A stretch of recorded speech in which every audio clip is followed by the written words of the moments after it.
Հարգելի գործընկերներ, լսելով Գեղամ Մանուկյանի ելույթը քիչ էր մնում արտասվեի, բայց զսպեցի ինձ։ Ինչն է տարօրինակ, պարոն Մանուկյան ասում է, մեզ մեղադրում է հակադաշնակցական բոլշևիկյան պայքարի ժառանգորդներ լինելու մեջ։ Այս լուրջ եք ասում։ Վարդանիկը կոմունիստական կուսակցության վառ ներկայացուցիչ Վարդանիկը Գյումրիում քաղաքապետ ում աջակցությամբ դարձավ մեր։ Հետո էլ մեզ եք մեղադրում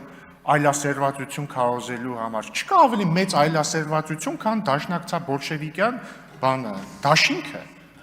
Ու պարզար Վարդանիկի պես մեկը պետք է ծնվեր այդ այլասերված խաչաձևումից։ Պարոն Մանուկյանը նաև չի գնահատում իմ բարությունը։ Երեք խոստացավ իր անունը փոխել, եթե ես ապացուցեմ, որ եղել է հայտարարություն 3 ավանդական կուսակցությունների, այդ թվում դաշնակցության, որը դեմ էր անկախությանը, ու չնայած ես մեկը իրեն կոչ արեցի չփոխել իր անունը, եկել է ինձ մեղադրում է սուտ խոսելու մեջ։ Ինչ է ասում պարոն Մանուկյան, ասում է լավ, դե 88 թվին ով էր անկախությանը, կողմ որ։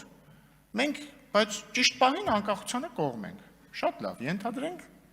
ենթադրենք փաստարկներն է, որ 88 թվին դե միայն որոշ փոքր ռոմանտիկների խումբ էր կողմ անկախությանը, հետագայում արդեն Ղարաբաղյան շարժումը փոխակերպվեց անկախության շարժման, դա չէ պարոն Մանուկյանի արդարացումը։ Բայց այդ արդարացումն էլ ախր շատ հեշտ հերքել էլի, որովհետև փաստերը համառ բան են։ Գործը ունի դրոշակ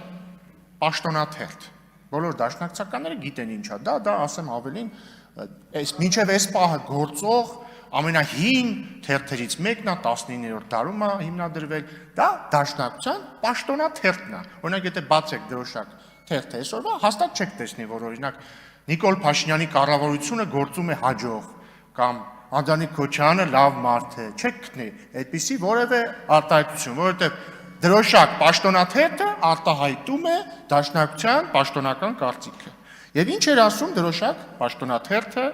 1989 թվականին։ Օրինակ, ասում էր անկախություն պահանջելը ոչ այլ ինչ է, եթե ոչ արկածախնդրություն եւ հայ ժողովրդին անտեղի տեղը հարվածի տակ դնելու դավաճանություն։ Սա ասում է դրոշակ պաշտոնաթերթը 1989 թվականին։ Ինչ էր ասում նույն հանրահայտ Մարուխյանը, Հրայր Մարուխյան, Դաշնակցության բյուրոյի ներկայացուցիչ, այսինքն Դաշնակցության թիվ 1 պաշտոնյան, կուսակցական 1989 թվականին, ասում եք 88-ին ոչ մեկ անկախության համար չէր պայքարում, ես ձեզ բերում եմ 89-ը։ Ինչ էր ասում Մարուխյանը, ծայրահեղ կնկատենք այն ազգայինները, որոնց հակազդեցությունը ի դեպ կհասկանանք, որոնք Երևանի փողոցներուն մեջ Հայաստանի անկախության եւ խորհրդային միութենեն անջատման պահանջներ կդնեն։ Ծայրահեղ էր գնահատում։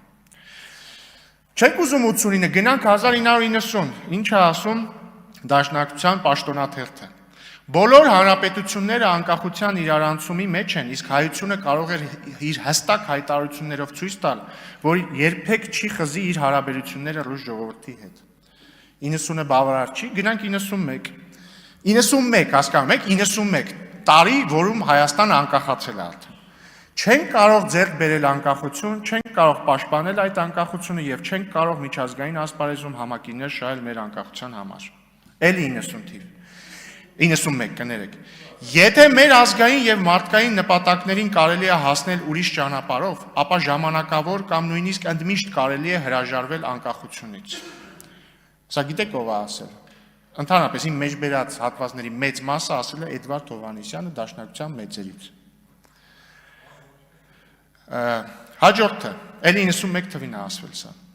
Սեպտեմբերի 21-ին Հայաստանում տեղի է ունենալու հանրաքվե։ Ինչ կարող է պատահել այդ հանրաքվեից հետո։ Ենթադրենք, թե հայ ժողովուրդը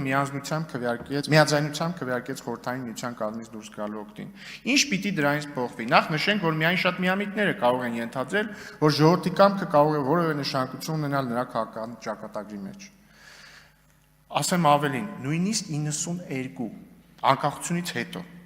շատ ավելի լավ կլիներ, որ մեր արտաքին ու ներքին պաշտպանության հարցերը հանձնվեին մեկ ուրիշի, որպեսզի մենք կարողանայինք նախապատրաստվել մեր իրական անկախությանը։ Այս կացությունը կարող է ստեղծվել վերականգնած միության մեջ։ Ուրեմն ինչու մենք չդառնանք միությունը վերականգնելու նախաձեռնողներից մեկը։ Ես հետո կտամ ձեզ բոլոր աղբյուրները։ Հիմա լսեք ժողովուրդ ջան։ Իրականում կարող է հարց հնչի, ինչի եմ ես լավ խորացել 88-89-91 թվերի մեջ, էլ ինչի եմ խորացել անցած ժամանակներ, խորացել եմ, որովհետև դուք չեք փոխվել, սիրելիներս, որովհետև 91-92-ից հետո ախր գալիս է 2022-ը, եւ ընդունվում է Դաշնակցության հանրահայտ լավ իմաստով չէ հանրահայտ 004 շրջաբերականը, որտեղ ասում է. Անհրաժեշտ է կենտրոնացնել ազգային ողջ ներուժը, որպեսզի Արցախը չդառնա այն գինը, որի հաշվին Ադրբեջանը կարող է ինտեգրվել Ռուսաստանի նախաձեռնելիք հավանական նոր միությանը։ Այդ նպատակով անհրաժեշտ է Արցախում, Հայաստանում եւ Սփյուռքում սկսել նոր պայքար։ Նկատի ունենալ նաեւ, որ Ռուսաստանը կարող է Արցախն իր ենթակայությանը ուղղակիորեն ենթարկելու սցենար մշակել եւ գործադրել ան։ Աշխատանք տանել, որպիսի հավանական միության ձևավորման դեպքում Արցախի ու Հայաստանի ճակատագրերը լուծվեն որպես մեկ ամբողջություն։ Նկատի ունեք այդ միության մեջ։ Հաջորդը, այսինքն այլ հատված։ Հայության անվտանգության, զարգացման եւ ինքնադրսևորման համար անկախ պետականությունը անհրաժեշտություն է, իսկ ազնուհայրենիքը գերագույն արժեք։ Ժամանակակից աշխարհում տեղի ունեցած անկախ պետությունների համարկման գործընթացները ազգային շահի դիտանկյունից երբեմն նաեւ ենթադրում են անկախության աստիճանի որոշ նվազում։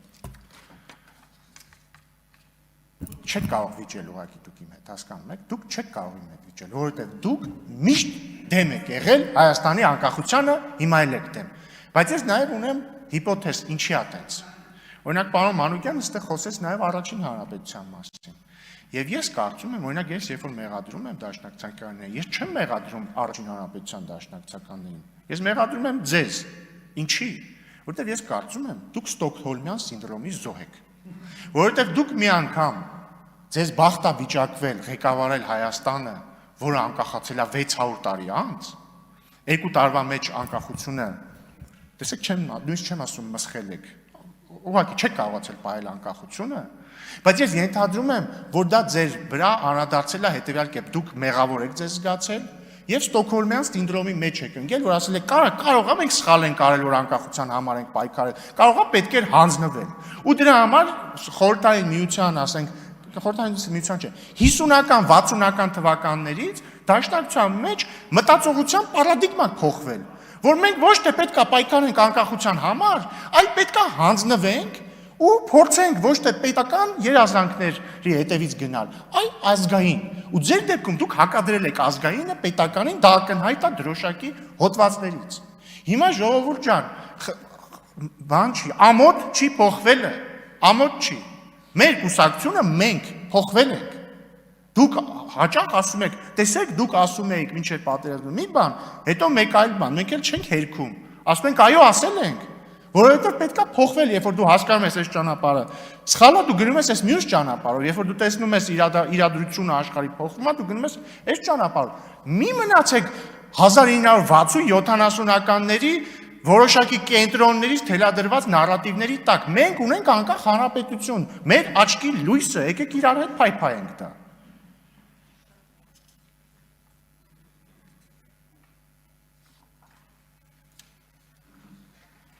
Ու նաև ամոթ չի, հենց ասեք, հա, իրար սխալվել ենք, որ Վարդանիկին դարձել են քաղաքապետ, ամոթ է իրոք, որ բանա, պարզվեց կաշառակերության մեջ է մեղադրվում, սխալվել ենք։ Խզեք ձեր դաշնակցային հարաբերությունները բոլշևիկյան կուսակցության հետ։ Նաև պարոն Ավետիսյանը անդրադարձավ ապաշրջափակմանը, էլի հիշեմ, էլի։ Նայեք, քանի կար ասում էիք Վաշինգտոնի պայմանավորվածությունը միակողմանի զիջում է։ Ասում էիք դրանով միայն Հայաստանն է ճանապարհ տալի Ադրբեջանին։ Հիմա բոլորդ լսեցիք, որ Ղազախստանից օրեն է գալիս։ Հələ դժվար է գալ ուղղակի ասել, հա, լավ է։ Ի՞նչն է խնդիրը, որ ասեք լավ է։ Ի՞նչն է խնդիրը։ Լավին լավ ասեք, ինչ խնդիր կա դրա մեջ։ Հա, մեկ էլ ինչ վերաբերում է բանին, էլի, եկեղեցուն։ Դուք գիտեք, որ եկեղեցու պարակտման համար մեկ մեղավորներից մեկը դաշնակցությունն է։ Օրինակ, ինչի գոյություն ունի Ամերիկայում, ինչի են տարիներ շարունակ գոյություն ունեցել հակամարտություններ անտիլիասական կաթողիկոսության եւ էջմիածնականի միջև։ Կարող է, որովհետեւ անտիլիասականը դաշնակցությունը պահում էր իր ազդեցության տակ։ Հիմա էլ կա։ Սիրելի դաշնակցականներ, ինչու եք պարակտում եկեղեցին։ Մի արեք դա, մի արեք դա։ Մեկ էլ վերջին հարցս։ Հիմա ձեզ հետաքրում է Գարեգին B վեհապարը, որը Կտրիշ Նեսյանն է։ Ունի երեխա, թե չունի։ Չի հետաքրում ընդհանրապես ձեզ։ Եթե պարզվի ունի, ձեր համար խնդիր է դա, թե չէ։ Կարող այդ հարցին պատասխանեք մինչև այդ մյուս ձեր մեղադրանքները։ Ինչևէ, Տիկին Վարդան, կրկին շնորհավորում եմ ձեզ ծննդյան կապակցությամբ, ամենայն անկեղծությամբ մաղթում եմ ձեզ երջանկություն, հուսով եմ ես եւ դուք միասին ականատես կլինենք մեր բոլորի աչքի լույսի, անկախ Հայաստանի Հանրապետության զարգացմանը։ Շնորհակալություն։